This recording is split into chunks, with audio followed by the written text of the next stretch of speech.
Assalamualaikum warahmatullahi wabarakatuh. Selamat datang di YouTube channel Laboratorium Bisnis dan Manajemen. Pada kesempatan kali ini, kita akan membahas soal ekonomi teknik tahun 2024 untuk mempersiapkan ujian akhir semester mata kuliah ekonomi teknik.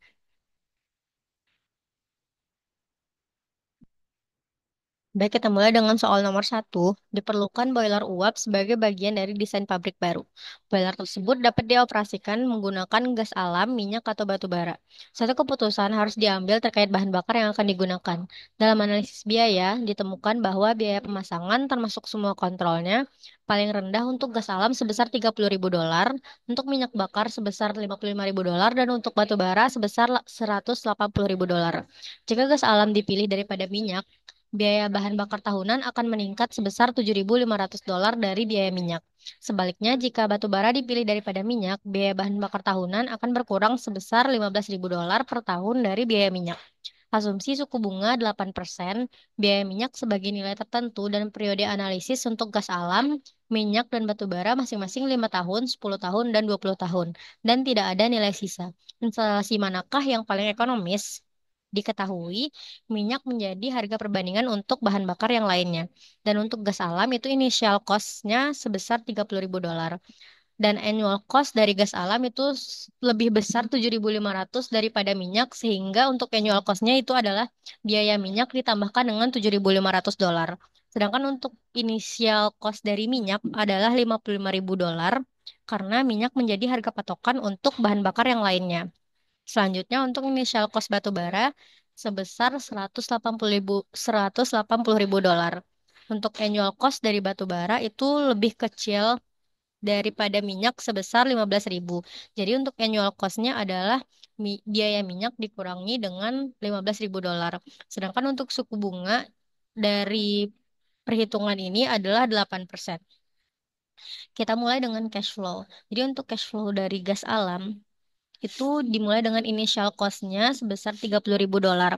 Cash flow gas alam untuk annual cost itu adalah ini artinya biaya minyak ditambah dengan 7.500 dolar. Untuk annual cost dari gas alam, garisnya ke bawah karena pengeluarannya lebih banyak sebesar 7.500 dolar daripada minyak.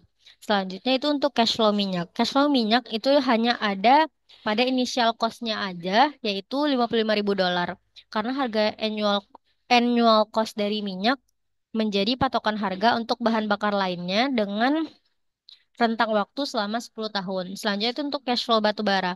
Annual cost dari batu bara panahnya ke arah atas karena nilainya lebih rendah daripada minyak dan gas alam. Jadi initial cost-nya sebesar 180.000 dan annual cost-nya adalah harga minyak dikurangi dengan 15.000 dolar.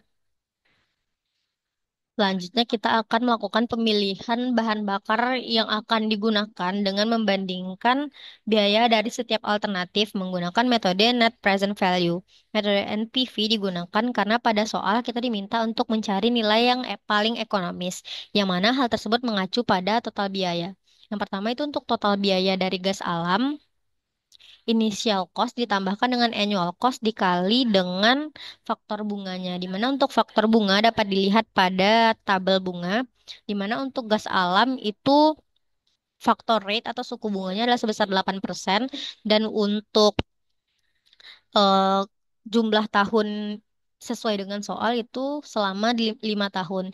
Jadi faktor bunga yang kita gunakan adalah 3,993. Jadi total biaya untuk gas alam adalah sebesar 59.947,5 dolar. Selanjutnya untuk net present value dari minyak sama dengan nilai initial cost-nya sebesar 55.000 dolar karena minyak menjadi harga yang patokan, maka annual cost-nya sama dengan initial cost.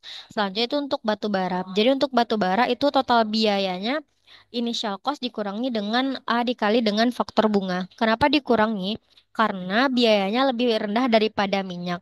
Jadi total biaya untuk batu bara adalah sebesar 32.730 dolar. Berdasarkan total biaya masing-masing alternatif, bahan bakar yang dipilih adalah batu bara karena nilai NPV atau biaya saat ininya paling rendah. Baik, lanjut ke soal yang kedua. Sebuah perusahaan elektronik menginvestasikan 60 ribu dolar dalam suatu perangkat inspeksi presisinya. Karena investasi merupakan pengeluaran biaya pada periode ke nol, maka pada cash flow yang pertama, pada periode ke nol itu arah panah ke bawah sebesar 60 ribu dolar. Kemudian pada soal diketahui bahwa biaya operasional dan pemeliharaan adalah 4 ribu dolar pada tahun pertama, juga dibuat pada cash flow, dan 3 ribu dolar pada setiap tahun berikutnya, yaitu pada tahun 2 hingga tahun keempat. Kemudian setelah 4 tahun, perusahaan tersebut menjual perangkat tersebut seharga 60 ribu dolar, maka pada cash flow dibuat pada periode keempat itu arah panah ke atas sebesar 60 ribu dolar. Kemudian untuk penyelesaian pada soal ini, kita diminta untuk menghitung biaya tahunan selama 4 tahun perangkat digunakan dengan tingkat bunga sebesar 10%. Untuk penyelesaiannya dengan cara menggunakan equivalent uniform annual worth, di mana rumusnya adalah equivalent uniform annual benefit dikurang equivalent uniform annual cost. Untuk EUAB adalah semua arah panah ke atas dan EUAC adalah arah panah ke bawah. Untuk penyelesaian ini, pada cash flow diubah seluruhnya menjadi annual, di mana nantinya 60 ribu dolar pada periode ke nol diubah jadi annual, 60 ribu dolar pada periode ke 4 juga diubah menjadi annual, dan eh, dan yang lain seperti 4.000 juga diubah menjadi annual. Untuk penyelesaiannya seperti pada rumus berikut, di mana 60 ribu dolar dikali parameternya yaitu A per F bunga 10% dan periodenya 4, kemudian dikurang 3.000. Di sini 3.000 dianggap udah annual, makanya tidak perlu dikalikan dengan parameter yang lain. Kenapa 3.000 dianggap annual? Dikarenakan pada periode satu itu adalah 4.000. Namun kita dapat memotong cash flow tersebut menjadi 3.000 secara keseluruhan pada periode satu 2 3 4.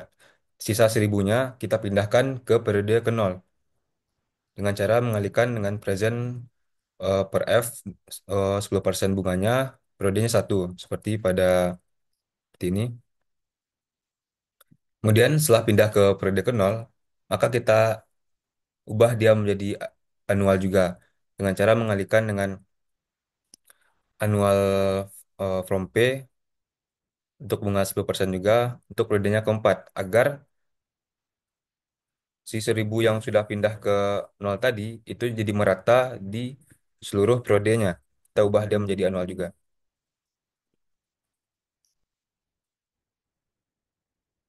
Kemudian setelah 1.000-nya menjadi annual, maka yang terakhir kita ubah menjadi annual yaitu adalah 60.000 pada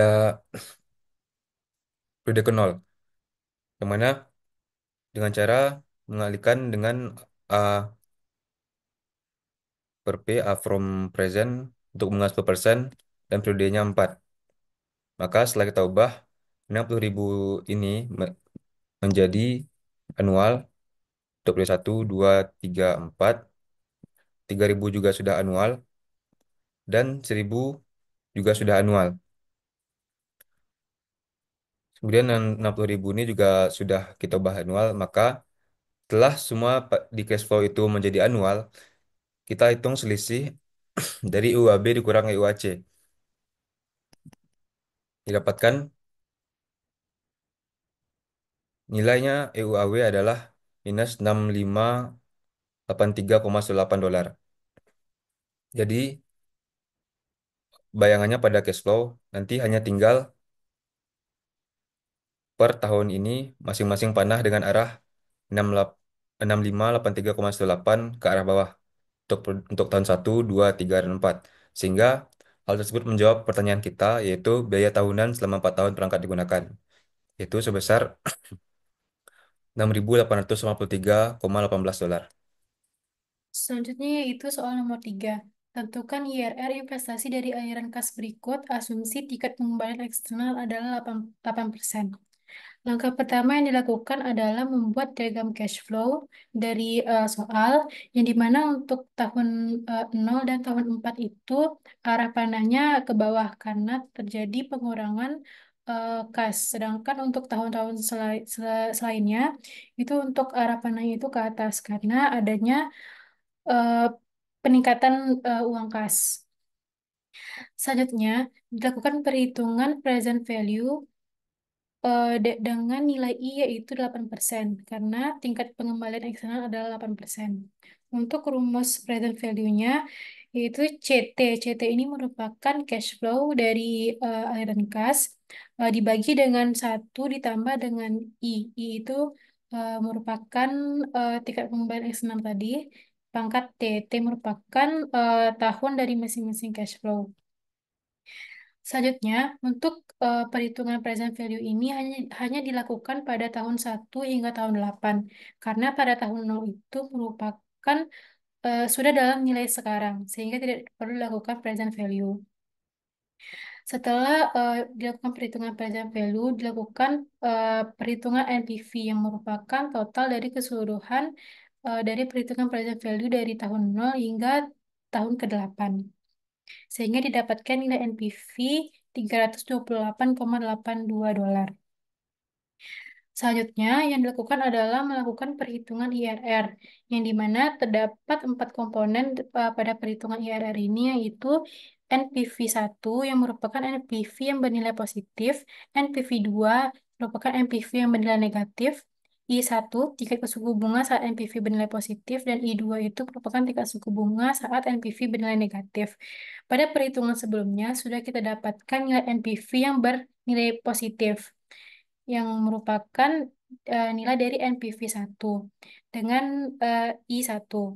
Selanjutnya, kita membutuhkan nilai NPV yang bernilai negatif, yang dimana untuk menentukan NPV bernilai negatif ini, kita harus melakukan trial and error, hingga mendapatkan nilai NPV yaitu bernilai negatif.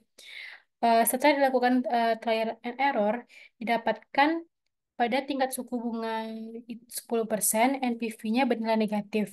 Sehingga untuk nilai I1 itu adalah 8%, untuk I2 adalah 10%, NPV 1 328,82 dolar, dan untuk NPV 2-nya itu dari perhitungan tadi yaitu negatif 0,71 dolar.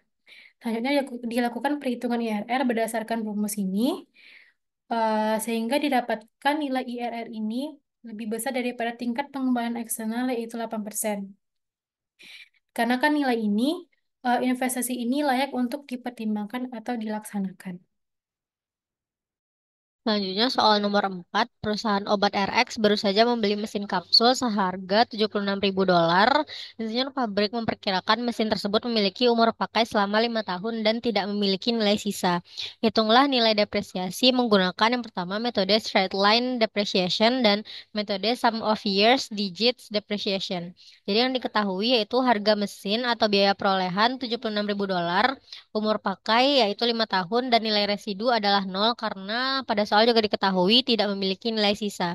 Jadi yang pertama kita akan menjawab menggunakan metode straight line depreciation. Jadi metode straight line depreciation ini membagi beban depresiasi secara merata setiap tahun selama umur pakai aset. Rumus yang digunakan dalam menghitung depresiasi menggunakan metode straight line yaitu biaya perolehan dikurang dengan nilai sisa dibagi dengan umur pakai, di mana biaya perolehan yaitu 76.000 dolar dikurang dengan nilai sisa nol dan dibagi dengan umur pakai yaitu 5 tahun dan diperoleh depresiasi setiap tahunnya yaitu sebesar 15.200 dolar. Selanjutnya, menggunakan metode sum of years digit depreciation. Jadi metode ini menghasilkan depresiasi lebih besar di awal umur aset dan semakin kecil setiap tahunnya. Jadi tahap pertama kita akan menghitung sum of years digit atau SOYD, di mana itu rumusnya adalah N dikali N tambah 1 dibagi 2. N merupakan umur pakai dari alatnya. Lalu di sini kita peroleh yaitu 5 dikali 5 tambah 1 itu dibagi 2. Jadi sum of years digitnya adalah sebesar 15. Lalu kita hitung depresiasi, di mana rumusnya yaitu tahun sisa umur dibagi SOYD dikali biaya perolehan dikurang nilai sisa. Jadi tahun sisa umur ini merupakan jumlah tahun yang tersisa dalam umur ekonomis suatu aset tetap pada suatu waktu tertentu. Nilai ini dihitung berdasarkan umur total aset dikurangi jumlah tahun yang telah berlalu sejak aset dimulai. Jadi pada tahun pertama karena umur pakai dari mesinnya itu masih 5 tahun umur awalnya, makanya di sini di tahun pertama itu tahun sisa umurnya adalah 5 dibagi 15 dikali 76.000 dolar biaya perolehannya dikurang dengan nol. Jadi diperoleh itu untuk setiap tahunnya pada tahun pertama itu sebesar 25.333,33 dolar sampai pada tahun kelima itu diperoleh depresiasinya sebesar 5.066,67 dolar. Baiklah, sekian pembahasan soal UAS Ekonomi Teknik tahun 2024 dari tim Asisten Laboratorium Bisnis dan Manajemen. Semoga dapat membantu dalam mempelajari mata kuliah Ekonomi Teknik untuk pelaksanaan ujian akhir semester.